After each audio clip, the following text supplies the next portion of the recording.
Vamos a nosotros continuar esta semana en el libro de los Hechos. Esta segunda parte hemos titulado este sermón, la segunda parte del derramamiento del Espíritu de Dios. Usted pregunta, bueno, ¿por qué estamos en una serie por secuencia en el libro de los Hechos? Porque estamos viendo el cumplimiento de la promesa de Dios a sus discípulos cuando Él le dijo que vayan, yo estaré con ustedes, mi presencia va a estar con ustedes hasta el fin de los tiempos, pero vayan y ahora hagan discípulos de todas las naciones. Y ellos se preguntaron en algún momento, y bueno, ¿y cómo vamos a hablar si no sabemos los lenguajes de todas las naciones? Y vimos la semana pasada, ¿verdad? Que Él hizo ese milagro cuando se derrama el Espíritu Santo y le dice, vayan y enséñenle a obedecer todo lo que yo les he enseñado. Y ahora en esta segunda parte del libro de los Hechos, en el capítulo 2, vemos en el versículo 14 que Pedro ahora, empoderado por el Espíritu Santo que ha descendido de lo alto, él le responde a esta mala interpretación que tienen estas personas de los sucesos que acaban de ocurrir. Como vimos la semana pasada, estas personas que han hecho ese peregrinaje largo de todas las diferentes naciones a celebrar en Jerusalén el día de Pentecostés, como se conoce, o el día de las semanas, el día de las primicias, y ellos han experimentado ese derramamiento del Espíritu Santo, como vimos la semana pasada. Si usted quiere actualizarse, vaya a nuestra página de YouTube, de Internet o en Facebook. Vimos como un principio que la fidelidad de Dios es evidencia tangible de la promesa de Dios para nuestras vidas y que Él nos va a dar, y su amor y su favor y su regalo, su gracia es mucho más grande, es mucho más mayor de lo que yo pueda imaginarme, que yo pueda empezar a pedir o anhelar, de lo que yo me pueda imaginar, es mucho más grande. Pedro aquí en su respuesta, y usted lo va a ver en la página 1125, si tiene una de estas Biblias de la casa. En este pasaje, en esta segunda parte del capítulo 2, él hace referencia, si usted quiere apuntarlo y verlo después, más tarde, a Joel capítulo 2, versículos 28 al 32, al Salmos 16, versículo 8 al 11, y a los Salmos 132, versículo 11. Y usted se va a dar cuenta que esta respuesta de Pedro a los que dijeron las personas que estaban a su alrededor es oficialmente el primer sermón cristiano. El primer sermón cristiano de toda la historia viene a través de lo que Dios, el Espíritu, inspira a Pedro a decir. Así que vamos a ponernos de pie, vamos a orar y vamos a comenzar esta mañana con esta porción de la palabra de Dios. Padre, gracias por tu palabra, mi Dios. Bendícela, Señor. Ahora te pido que tú me hagas a mí a un lado, oh Dios, y que tu Espíritu, Señor, pase, Señor, ese carbón encendido por la lengua de este siervo, y que sea solamente tu palabra dirigida a tu pueblo en esta mañana, la que escuchemos, mi Dios. Perdónanos, Señor, redargúyenos, Señor, consuélanos y anímanos, y en esta mañana ayúdanos a salir reconfortados, Señor, animados. Señor, revela con tu Espíritu a través de tu palabra a dónde nosotros necesitamos regresar a nuestro Padre. Si hay personas entre nosotros a través de las diferentes plataformas o aquí presentes que hoy necesitan escuchar esa palabra de verdad, oh Padre, haz tú la obra en esta mañana. Te lo pedimos en el nombre de Cristo Jesús. Amén y amén. Y dice la palabra de Dios del versículo 14 en adelante. Perdón. Entonces Pedro con los 11 se puso de pie y dijo a voz en cuello: compatriotas judíos y todos ustedes que están en Jerusalén, déjenme explicarles lo que sucede. Presten atención a lo que les voy a decir. Estos no están borrachos como suponen ustedes, apenas son las 9 de la mañana. En realidad lo que pasa es lo que anunció el profeta Joel. Joel capítulo 2, versículo del 28 al 31. Sucederá, dice Joel, en los últimos días, que derramaré mi espíritu sobre todo el género humano, los hijos y las hijas de ustedes profetizarán, tendrán visiones y los jóvenes y sueños, los ancianos. En ellos días derramaré mi espíritu aún sobre mis siervos y siervas y ellos profetizarán. Arriba en el cielo y abajo en la tierra mostraré prodigios, sangre, fuego y nubes de humo. El sol se convertirá en tinieblas y la luna en sangre antes que llegue el día del Señor, día grande y esplendoroso. Y todo el que invoque el nombre del Señor será salvo. Pero continúa, pueblo de Jerusalén, escuchen esto. Jesús de Nazaret fue un hombre acreditado por Dios ante ustedes con milagros, señales, prodigios, los cuales Dios realizó entre ustedes por medio de él, como bien lo saben. Este fue entregado según el determinado propósito y el previo conocimiento de Dios. Y por medio de gente malvada ustedes lo mataron, clavándolo en la cruz. Sin embargo, Dios lo resucitó, librándolo de las angustias de la muerte, porque era imposible que la muerte lo mantuviera bajo su dominio. En efecto, dice el salmista, dijo David, Salmo 16, 8 al 11, dice, veía yo al Señor siempre delante de mí, porque el que está a mi derecha para que no caiga. Por eso mi corazón se alegra y canta con gozo mi lengua, mi cuerpo también vivirá en esperanza. No dejarás que mi vida termine en el sepulcro, no permitirás que tu santo sufra corrupción. Me has dado a conocer los caminos de la vida, me llenarás de alegrías en tu presencia. Hermanos, permítanme hablarle con franqueza acerca del patriarca David, que murió y fue sepultado y cuyo sepulcro está entre nosotros hasta el día de hoy. Él era profeta y sabía que Dios le había prometido bajo juramento poner en el trono a uno de sus descendientes.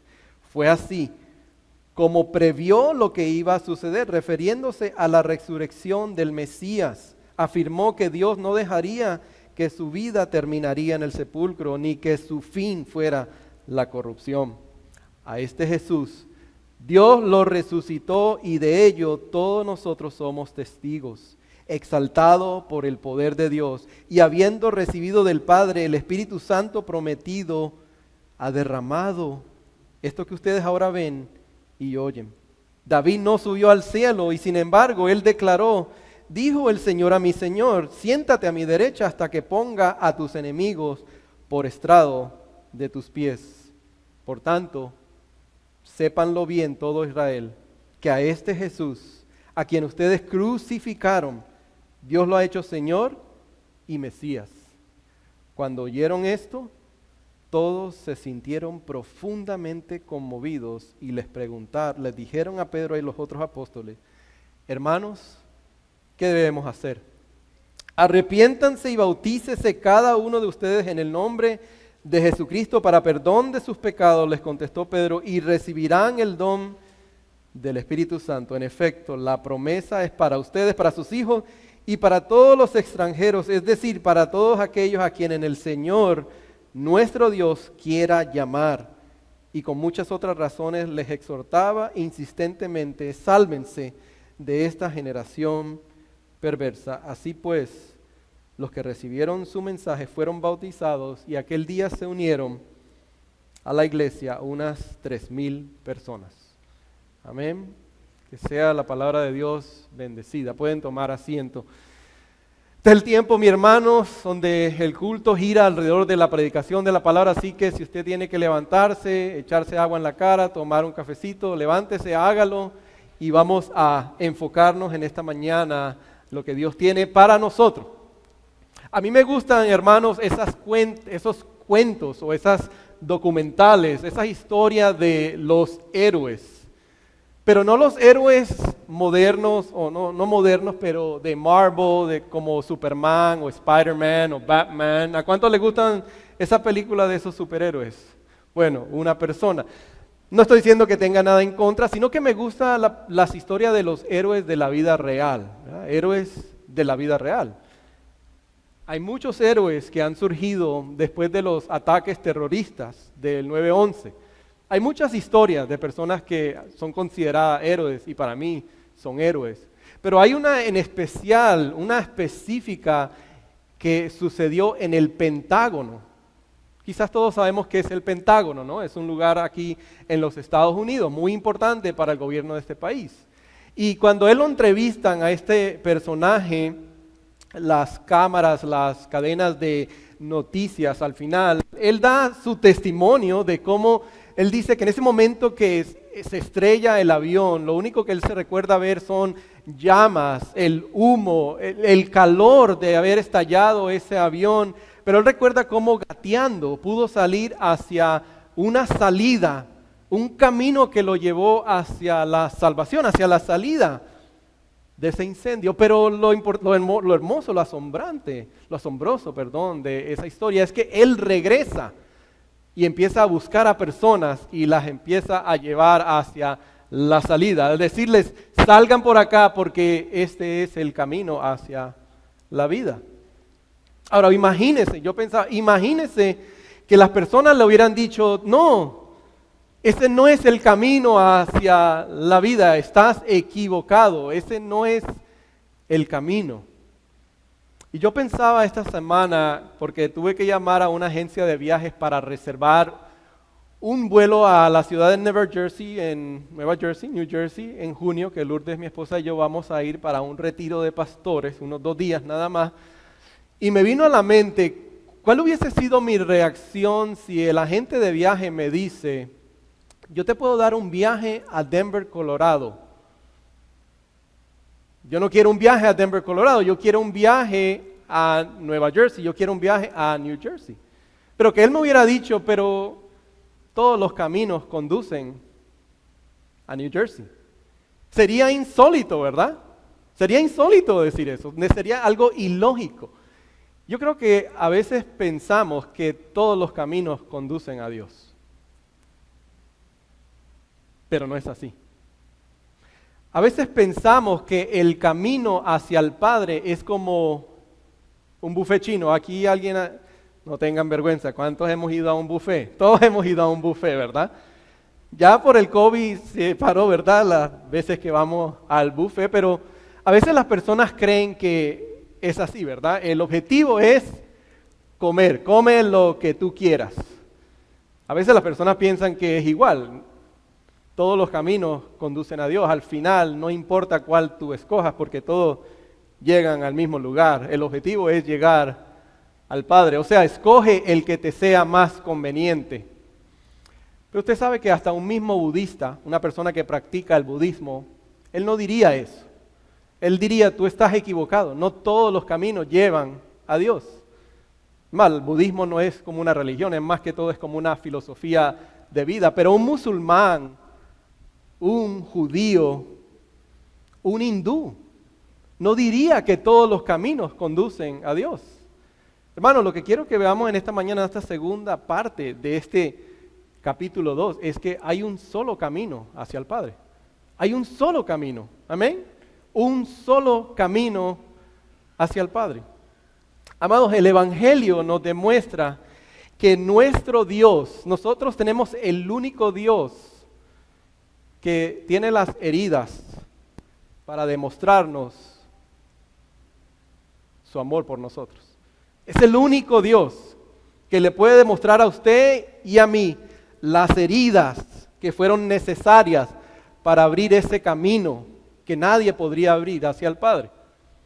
Es el único Dios que nos dice que Él ha experimentado en la humanidad lo que usted y yo hemos experimentado. Él sabe, Él ha experimentado en nuestra humanidad. Eso no existe en ningún otro camino. Quiero que miremos rapidito estos 3 versículos para que veamos que me fue completamente del sermón. Ahí. Quiero que miremos estos 3 versículos para que veamos la respuesta de Pedro a estas personas que estaban en la ciudad de Jerusalén y que el pasaje anterior en el cual tuvimos la semana pasada, versículo 12, versículo 13, nos dice que estas personas quedaron desconcertadas, quedaron perplejas y preguntaban qué es lo que está sucediendo. Acuérdense que ellos están preguntando, ¿qué quiere decir esto? ¿Qué quiere decir que lo que ellos acababan de presenciar? Esas esos milagros, esas señales, y el hecho de que como termina el capítulo 12, el versículo 13, diciendo lo que en nuestra lengua están hablando las maravillas de Dios, están hablando acerca de ese camino que Dios ha abierto a través de Jesús. Mire como dice el versículo 14b, dice compatriotas judíos. El versículo 22 también dice pueblo de Israel, y el versículo 29 de ese capítulo 2 dice pueblo, hermanos míos, perdón. O sea, ¿qué sabemos históricamente? Sabemos que esta audiencia o las personas que están escuchando este sermón ahora de Pedro son judíos que habían sido dispersados aproximadamente por 15 países. Es lo que nos dice el pasaje, o sea, por diferentes naciones. Y obviamente cuando habían sido dispersados, ellos adoptan la lengua de esas naciones. También nos dice Lucas, que eran prosélitos. Prosélitos eran personas que se habían convertido al judaísmo o eran simpatizantes de la religión judía, pero que año tras año, ellos tenían que hacer, de donde quiera que ellos estaban, tenían que hacer un peregrinaje hacia la ciudad de Jerusalén. Tenían que hacer todo lo posible para llegar hasta Jerusalén, de donde quiera que ellos estaban viviendo. Y ahí es cuando se derrama el Espíritu Santo, pero ellos estaban convencidos de que este es el camino hacia Dios. Ellos estaban convencidos que ese era el camino correcto hacia Dios. Y Pedro lo que trata de hacer a través de este sermón es prácticamente decirle, ese no es el camino hacia el Padre. Pero ¿qué es lo que nos dice Jesús? ¿Verdad? Porque yo me atrevo a pensar que tanto algunos que estamos aquí y aquellos que están en las redes sociales piensan que todos los caminos llevan a Dios. O como dice el famoso dicho, todos los caminos llevan a Roma. ¿Pero será eso cierto? Hombre, ¿qué es lo que dice Jesús? Juan capítulo 6, versículo 16, se lo voy a poner en la pantalla si lo quiere buscar. Jesús dice, yo soy el camino, la verdad y la vida. Nadie llega al Padre sino por mí. Si Jesús no lo hubiera dicho, apaguemos las luces, apaguemos el aire y vámonos todos para la casa, porque todos los caminos llevan a Roma. Pero si Jesús dice que nadie llega al Padre sino por mí, y ojo, Él no está diciendo que no por mí en el sentido de su persona, sino por el camino que yo he abierto hacia el Padre. Nadie llega al Padre sino a través de ese camino que yo he abierto hacia el Padre. Y le voy a dar otro pasaje si usted lo quiere leer. Juan capítulo 6, versículo 48, se los pongo ahí en la pantalla si usted lo quiere ver. Dice, nadie, otra vez, puede venir a mí si no lo atrae el Padre que me envió. Y yo lo resucitaré en el día final. En los profetas está escrito, a todos, ojo, Dios lo instruirá. En efecto, todo el que escucha al Padre y aprende de Él viene a mí. Y la segunda parte de ese pasaje dice lo siguiente. Al Padre nadie lo ha visto excepto el que viene de Dios. Solo Él ha visto al Padre. Ciertamente les aseguro que el que cree tiene vida eterna. Yo soy el pan de vida. Él es el único, el pan de vida, el que sustenta. Lo que para ellos en ese entonces el pan significaba algo que podía sostener su vida. Él es el único que puede sostener nuestra vida. Es Él el único que puede satisfacer los anhelos de nuestro corazón. Es el único que puede llenar ese aguijón que usted y yo tenemos, ese vacío. No lo puede llenar ninguna otra cosa en esta parte de la eternidad. Él es el único. Y Pedro tiene la respuesta en el versículo 21. Él dice, haciendo referencia a el profeta Joel, dice, y todo el que invoque en el nombre del Señor será salvo. Él es el único que nos puede salvar. Es el único que puede satisfacer los anhelos más profundos de nuestra alma. Ahora, ¿qué implica eso, mis amados hermanos? Por implicación, ¿qué implica eso? que ninguno de nosotros nace con el deseo o con la capacidad de buscar el verdadero camino hacia el Padre. Ninguno de nosotros. Ninguno de los que estamos aquí nace por naturaleza, por esencia, con el deseo o la capacidad de buscar ese único camino hacia el Padre. Usted quiere que le muestre un ejemplo. Miremos el ejemplo de estas personas. Póngase un momento en sus zapatos. Estos judíos y prosélitos acaban de presenciar el cumplimiento de la promesa de Dios. Algo que ellos habían escuchado en las sinagogas, algo que quizás sus padres les habían enseñado, y acaban de presenciar. ¿Qué dice? Fue un viento, como una ráfaga de viento, lenguas de fuego, simbolizando la presencia de Dios. Es lo que dice Lucas, ¿verdad? Es lo que ellos vieron. Y también escucharon las maravillas de Dios en su propio lenguaje. Ojo, todo eso y cómo responden ellos después de ver todas esas cosas. Porque a veces nosotros diríamos, bueno, yo quisiera haber estado ahí presente y tal vez así yo hubiera creído, si puedo verlo físicamente a Jesús. Pero mire cómo ellos responden. En el versículo 11 y 12 dice,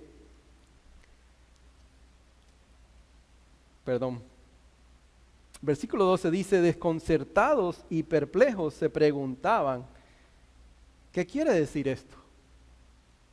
Y otros se burlaban y decían, lo que pasa es que están borrachos. Después de ver todo lo que ellos vieron, after seeing everything that they saw, ¿qué quiere decir esto? Y otro grupo de personas, no, esta gente lo que está es pasada de tragos, están borrachos. Hermanos, vivimos en una cultura que es hostil al juicio de Dios. ¿Está de acuerdo conmigo? Vivimos en una cultura que niega el pecado. Una cultura que celebra el relativismo moral y la tolerancia. Vivimos en una cultura de no me juzgues, yo cometo errores. Los cristianos no deben de juzgar. Hermano, pero nadie le diría a un médico, si usted va a la cita con un médico y un médico le dice la verdad, le dice que usted está enfermo, usted no le va a decir al médico, médico, tú me estás juzgando, ¿por qué me dices la verdad? Eso no es. Jesús dice, debemos de tener discernimiento.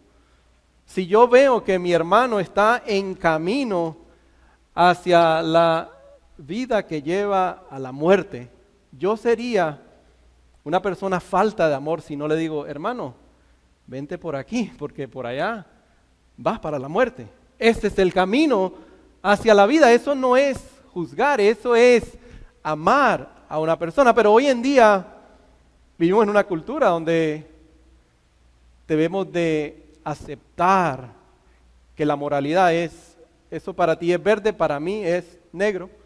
Si para mí es negro, para ti es azul, no importa, aceptemos la opinión de cada cual y respetamos. Pero la moralidad no es algo que tú y yo podemos crearla, es absoluta porque Dios es el que nos ha dado lo que es correcto y lo que es incorrecto. Y no queremos oír. Si usted se fija en este pasaje del profeta Joel, es un pasaje de juicio. No sé si usted se ha percatado de eso. Es un pasaje en el cual, y está aquí del versículo, si usted lo quiere buscar, del versículo 17 al 21, al cual Pedro hace referencia, habla del juicio inminente que viene para Judá, el reino del sur. Él no lo da completamente, si usted quiere buscarlo, búsquelo en su tiempo, pero él habla de ese día del Señor, que es un día grandioso, es un día hermoso, porque se derramará el Espíritu, pero también es un día de juicio.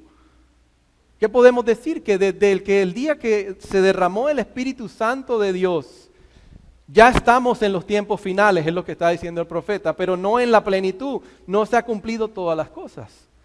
Pero ya estamos en los tiempos finales. O sea que el mensaje de Pedro, el primer sermón cristiano, empieza hablando de juicio. Por eso es que el Evangelio, mis amados hermanos, no es Dios te ama y tiene un buen plan para tu vida, o Dios te ama y tiene un buen propósito para tu vida. Eso es parte del Evangelio, pero no es el Evangelio en su plenitud, sino miren este primer sermón cristiano que se ha predicado. Empieza como lo que aquí en la iglesia Sunlight Miami decimos: pecado, salvación y servicio. Así empieza. Debemos saber primero las malas noticias para desear las buenas noticias y después qué es lo que debemos de hacer en respuesta a esas buenas noticias. Pero podemos dejar establecido que a través de este sermón, Pedro lo que nos está diciendo y nos está dejando claramente es que Dios ha abierto un camino. Esa es la solución. Dios ha abierto un camino para ir al Padre, para llegar al Padre. Amén. Hay un camino, esa es la buena noticia. La mala noticia es mala. Pero la buena noticia es que hay una salida. Hay una salida a la vida. Mire lo que dice el apóstol en Pablo, escribiéndole a la iglesia en Roma, capítulo 8, versículo 32. Si lo quiere buscar, él dice: el que no escatimó. ¿Saben qué es la palabra escatimó? Ni a su propio hijo, dice, sino que lo entregó por nosotros, ¿cómo no habrá de darnos generosamente junto con él todas las cosas? Amén. Si Él ha abierto el camino, que ese es un camino imposible que nadie lo puede abrir, ¿cómo no nos va a dar todas las cosas? Ahora, esas todas las cosas no son todas las cosas que a mí se me antojen. No son todas esas cosas. Son todas las cosas que ahora yo voy a necesitar para seguir siendo rescatado de mi corazón corrupto y ser transformado a la imagen de Jesús. Esa es la meta final de todo cristiano, si usted sabía. Ese es el objetivo. Porque más adelante en ese mismo pasaje, Pablo diría: a los que fueron predestinados para ser transformados a la imagen de su Hijo Jesús. O sea, Él nos va a dar todas las cosas para ser transformados a la imagen de su Hijo Jesús. Él ha abierto un camino, el camino más imposible, por lo tanto, y usted ponga atención, no se pierda esto, por lo tanto podemos concluir que no hay camino que Dios no pueda abrir. Amén. No hay puerta que Dios no pueda abrir. Si Él ha abierto este camino para ti y para mí, no escatimó ni a su propio Hijo, sino que lo entregó por nosotros, ¿cómo no Él podrá abrir cualquier otra puerta, otro camino? Ahora, la palabra clave es: ¿habrá otro camino que Él no pueda abrir? Es muy diferente a decir: hay caminos que Él no quiere abrir porque es para tu bien y es para mi bien. ¿Ve la diferencia?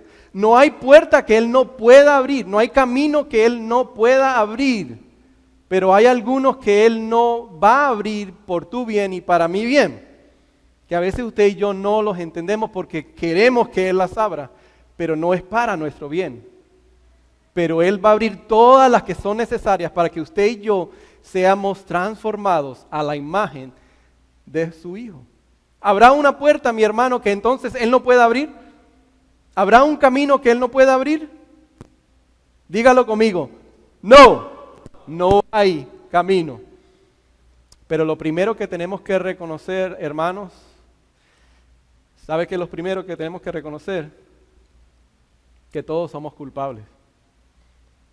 Pecado, salvación, servicio. Todos somos culpables. Mire lo que dice el versículo 23, se lo voy a poner en la pantalla. Dice: por medio de gente malvada, ustedes lo mataron. Versículo 36 dice: clavándolo en la cruz, ustedes lo crucificaron. ¿Por qué eso es importante? Porque es probable que la mayoría de las personas que presenciaron todos los milagros de los cuales vimos la semana pasada y todas esas señales, y ahora están escuchando el mensaje de Pedro, literalmente no estuvieron cuando Jesús fue crucificado. No estuvieron ahí. Recordemos que el Pentecostés, el día de Pentecostés significaba 50 días después de la Pascua, que fue cuando Jesús fue crucificado. Pero lo que Lucas está tratando de decirnos aquí es que Jesús tuvo que morir como un criminal en esa cruz, en nuestro lugar. Por eso dice, ustedes lo crucificaron. No, nosotros no literalmente lo pusimos en la cruz, pero Él tuvo que ser crucificado por tus pecados y por mis pecados para que Dios pudiera abrir un camino hacia el Padre. Aunque usted físicamente y yo no estuvimos ahí, para que Dios pudiera abrir un camino, tenía alguien que recibir la ira que el juicio de Dios demanda en su ley, el cual todos merecemos, usted y yo primero, todos merecemos porque hemos quebrantado la ley de Dios en pensamiento, en palabra y en obra, y merecemos la paga de nuestra deuda. Por eso es que Dios no puede pasar por alto el pecado del ser humano. ¿Y sabe qué principio nos deja ver Pedro en este pasaje? Que Dios puede convertir una desgracia en gloria. Dios convierte lo que usted vea desagradable, Él convierte las cenizas en jardines, Él puede convertir una desgracia. Óigalo bien, lo que usted vea horrible, Él lo convierte en algo para su gloria y su honra. Porque ¿qué dice el versículo 23 en toda su plenitud? Dice, este Jesús, ojo, fue entregado según el determinado propósito y previo conocimiento por medio de gente malvadas. Por eso le subrayé esas palabras, porque aquí siempre se crea esa tensión, ¿verdad? Más que todo filosófica, porque preguntamos dentro de la iglesia, dentro de lo que es los campos teológicos, ¿cómo es posible que Dios pueda utilizar algo malo para el bien y glorificarse? Pero aquí dice que nadie los obligó. Nadie obligó a estas personas a crucificar a Jesús, pero aún Dios lo tenía predeterminado. Pero ellos hicieron lo que estaba en su corazón. Eso nos deja ver claro, hermanos, que el ser humano por esencia no es bueno. Y eso es chocante para nosotros. Por esencia, el ser humano no es bueno. No hay nada que Dios tuvo que hacer para obligar a estas personas a hacer lo que hicieron. Ellos hicieron lo que estaba en su corazón. Si usted no cree eso, usted todavía no ha tenido hijos. Nadie se ríe. Si usted cree que por esencia el ser humano es bueno, entonces que usted no ha tenido hijos todavía. Por esencia no es. Si usted no entiende eso, entonces no puede entender lo que Pablo dice a las iglesias en Roma. En el versículo 28, cuando usted entiende ese principio, que Dios de la desgracia puede llevar algo para su gloria, usted no puede entender cuando Pablo entonces dice que ahora sabemos que Dios dispone todas las cosas, no las cosas buenas, dispone todas las cosas para el bien de los que le aman y han sido llamados de acuerdo con su propósito. Si usted no cree la primera, usted no puede reclamar esta promesa, porque si usted dice que no es posible que Dios utilice las cosas horribles para su bien, entonces usted no puede decir que todas las cosas obran para el bien de los que le aman, pero ahí lo dice claramente, todo obra para el bien de aquellos que le aman y han sido llamados conforme a su propósito. ¿Y qué dice él después? ¿Qué diremos frente a esto? Si Dios con nosotros, ¿quién está con nosotros? ¿Quién me separará del amor de Dios? Ni lo alto, ni lo profundo, ni lo porvenir, ni nada en este mundo me puede separar del amor de Dios. Ni lo bueno ni lo malo me puede separar del amor de Dios en Cristo Jesús. Amén. ¿Por qué? Porque Él dispone de todas las cosas. Dios restaura lo quebrantado, amados. Dios endereza, como dicen mis hermanos cubanos, lo jorobado. Él endereza lo jorobado. Dios hace una línea recta con un palo torcido. No hay nadie en la historia de la humanidad que podamos decir que no se lo merecía morir, que no merecía sufrimiento. Fue Jesús el que no lo merecía. Pues ¿cuántos de nosotros nos hemos preguntado cómo puede Dios convertir esto en bien para mi vida. Y yo le aseguro, y créalo si es una palabra profética o no, pero usted está aquí en este país porque Dios había determinado de que usted lo iba a conocer aquí en este país y no lo iba a conocer en el suyo.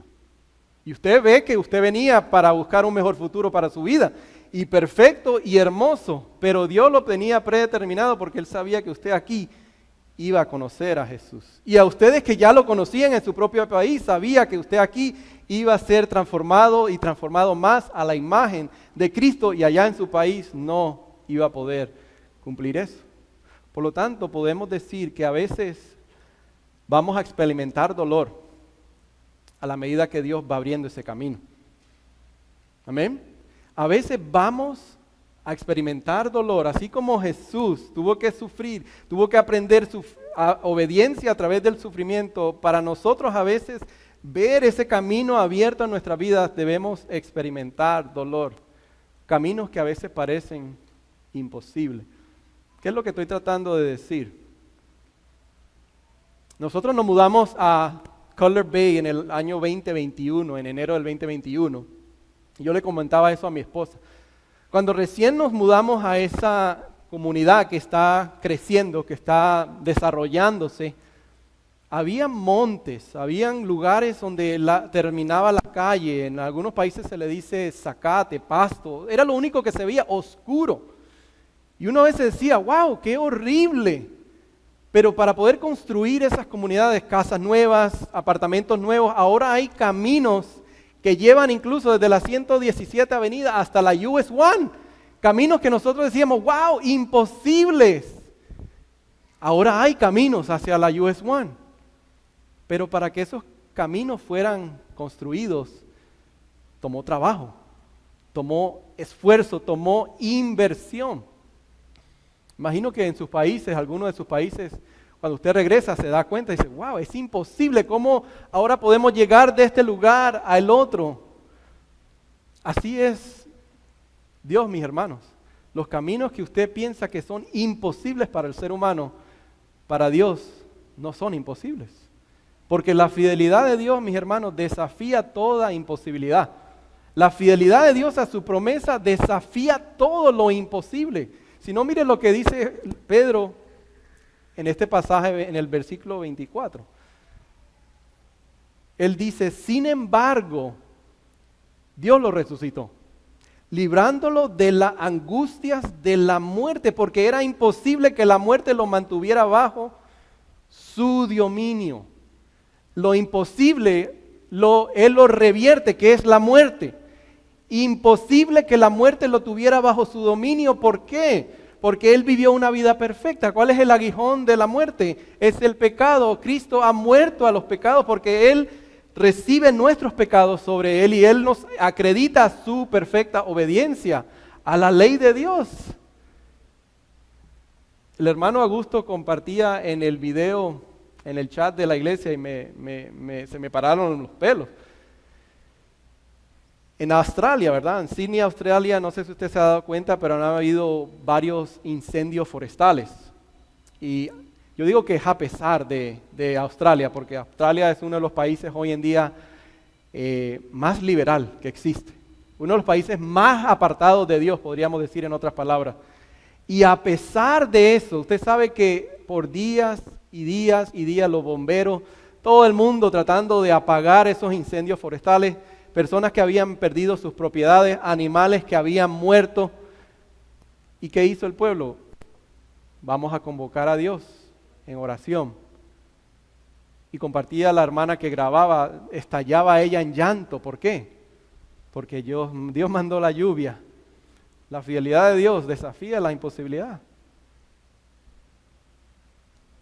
Lo que todo el mundo pensaba que era imposible, Dios lo hizo. Jesús es el camino hacia el Padre. Él es el que ha resucitado y dice todos somos testigos. Y por último, y ya ahí terminamos, ¿por qué Él es el camino perfecto? Porque Él es tanto humano, por eso nos conoce y sabe lo que hemos experimentado, pero a la misma vez es Dios. He is human and He is God. Pedro dice en el versículo 22, Jesús, escuchen esto, Jesús de Nazaret fue un hombre acreditado por Dios. Versículo 37 dice, por lo tanto sepan todo Israel, a este Jesús a quienes ustedes crucificaron, Dios lo ha hecho Señor, autoridad, gobierno y Mesías, nuestro Salvador. Es por eso que Él es el único, no hay otro camino, no importa qué tan religioso o qué tan bueno tú intentes ser, nunca va a ser lo suficientemente bueno para que Dios pueda aceptarnos a través de nuestros propios esfuerzos. No importa si tú escoges la religión de el yo, de que el yo lo puedo, el que yo te llevo a Dios en mi corazón y yo no necesito nada de Dios o nada de ninguna iglesia, ese camino te va a llevar a la destrucción. Hay un solo camino y es el Padre. Y la respuesta es, mis hermanos, en el versículo 37, y esto me lo robé del apóstol Pablo, porque él dice en 2 Corintios 7, versículo 10, que la tristeza que proviene de Dios trae arrepentimiento que lleva a la salvación. Mire la respuesta de estos hermanos. Se lo puse ahí en 2 traducciones diferentes para que usted tenga la idea o capte la idea. Dice, las palabras de Pedro traspasaron el corazón de ellos. Traspasaron, dice. Creo que la versión Dios habla hoy dice, cuando los allí reunidos oyeron, se afligieron profundamente y preguntaron, ¿qué debemos hacer? Yo creo que la idea que tiene el autor o los traductores que no han podido como encontrar una palabra que encaje perfectamente, es que la tristeza que proviene de Dios, que produce al arrepentimiento que lleva a la salvación, es algo que viene de las entrañas del ser humano. Es algo que viene de la profundidad del alma. Es lo que sucede cuando hay un quebrantamiento genuino en mi corazón. Ese es el primer paso. Es algo que sale desde adentro hacia afuera. Se lo pongo ahí en la pantalla para que usted vea lo que Pablo dice. Él hace una diferencia entre el arrepentimiento o la tristeza que viene de Dios y hay un remordimiento que viene del mundo, que no lleva a la salvación. Pero hay uno que sí, que lo provee Dios, pero hay uno que viene del mundo y ese no lleva a la salvación. Y creo que el que ellos están experimentando es el que viene de Dios. Y si usted está de acuerdo conmigo, diga amén. ¿Por qué? Yo no creo que Pedro lo que está diciendo es que estas personas hubo un remordimiento en su corazón porque dijeron, bueno, qué pena, ¿no? Se murió un hombre, ¿qué debemos de hacer? No creo que esa fue la reacción de ellos. No había ese remordimiento solamente porque murió una persona. Yo creo que la convicción que les trajo el Espíritu Santo a sus vidas, y es lo que hace para cada uno de ustedes si son creyentes, y si no lo es, mi oración es que eso haga el Espíritu en esta mañana. Lo primero que hace es convencerme de que existe una brecha, una distancia entre Dios y yo, que yo no la puedo eliminar. Que yo no tengo la capacidad de eliminar esa brecha, que solo Dios puede eliminar esa brecha. Él es el único que puede acortar la distancia y eliminar la distancia, y lo primero que hace el Espíritu es convencerme de mi pecado. No del pecado de allá afuera, de mi vecino, de mi compañero de trabajo, es de mi pecado. La palabra en el original, ¿sabe qué significa arrepentimiento? Significa en muchas ocasiones un cambio de mente. Eso es lo que sucede. Hay un cambio de mente. Cuando yo entiendo que mi pecado no solamente afecta a otro ser humano, aunque otros seres humanos experimentan las consecuencias de mi pecado, sino que yo entiendo que mi pecado primordialmente es hacia Dios que ha creado a los seres humanos. Ese es el cambio de mente. Un cambio de mente comienza a suceder cuando yo empiezo a hablar ese vocabulario de una persona que ahora sabe que está siendo transformada a la imagen de la persona que Dios quiere que yo sea, o a mi verdadero yo. Todos queremos ser una mejor versión de nosotros, ¿verdad? Dios nos está transformando en la mejor versión de nosotras, pero una persona que cambia su mente es una persona que adopta el vocabulario de una persona que está caminando hacia ese destino. Una persona que cambia su mente es una persona que deja de decir, yo nací así, nadie me va a cambiar, yo no soy generoso. Ahora decir, es mejor dar que recibir.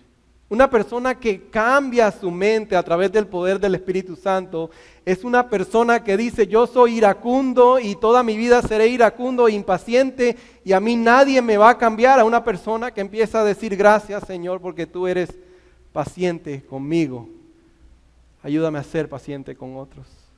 Una persona que toda su vida se ha dedicado a la mentira, a la falsedad o a sentirse la víctima, a una persona que ahora empieza a decir, Señor, ayúdame a ser veraz, ayúdame a ser responsable, ayúdame a ser íntegro, ayúdame a ser misericordioso. La persona que dice que lo perdone Dios, pero yo no, a decir, Señor, si tú me has perdonado a mí por miles y miles.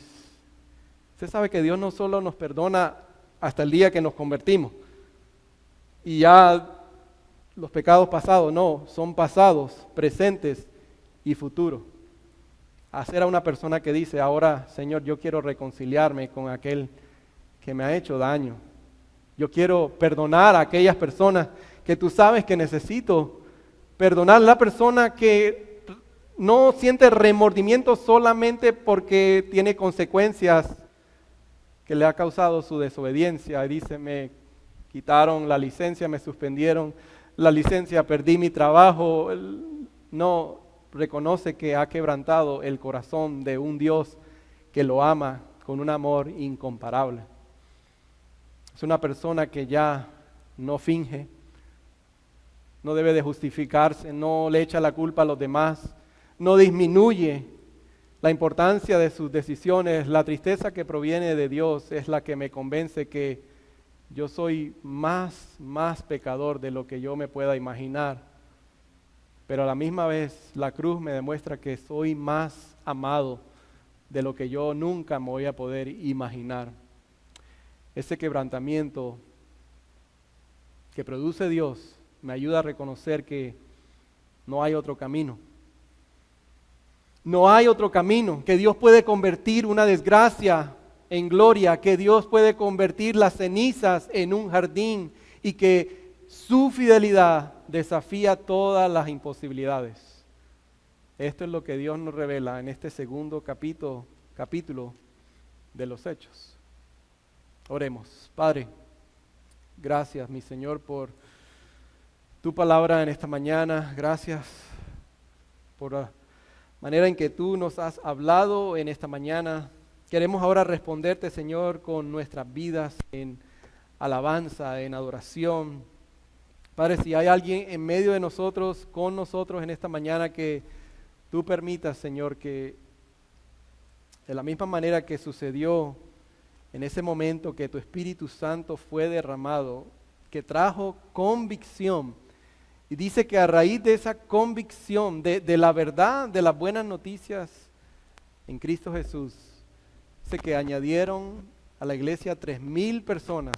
Se incorporaron a la iglesia, fueron bautizados, y dice que tu iglesia se dedicaba a la predicación de los apóstoles, a las enseñanzas de los apóstoles, a la comunión de los unos con los otros. Tenían todas las cosas en común y cada día dice tu palabra que tú seguías añadiendo aquellos que tú habías preparado para la salvación. Oh Padre, que ese sea el milagro que vuelva y vuelva a suceder, no solo aquí en este lugar, pero en todos los lugares donde Cristo es exaltado. Te pedimos todas estas cosas en el nombre de Jesús.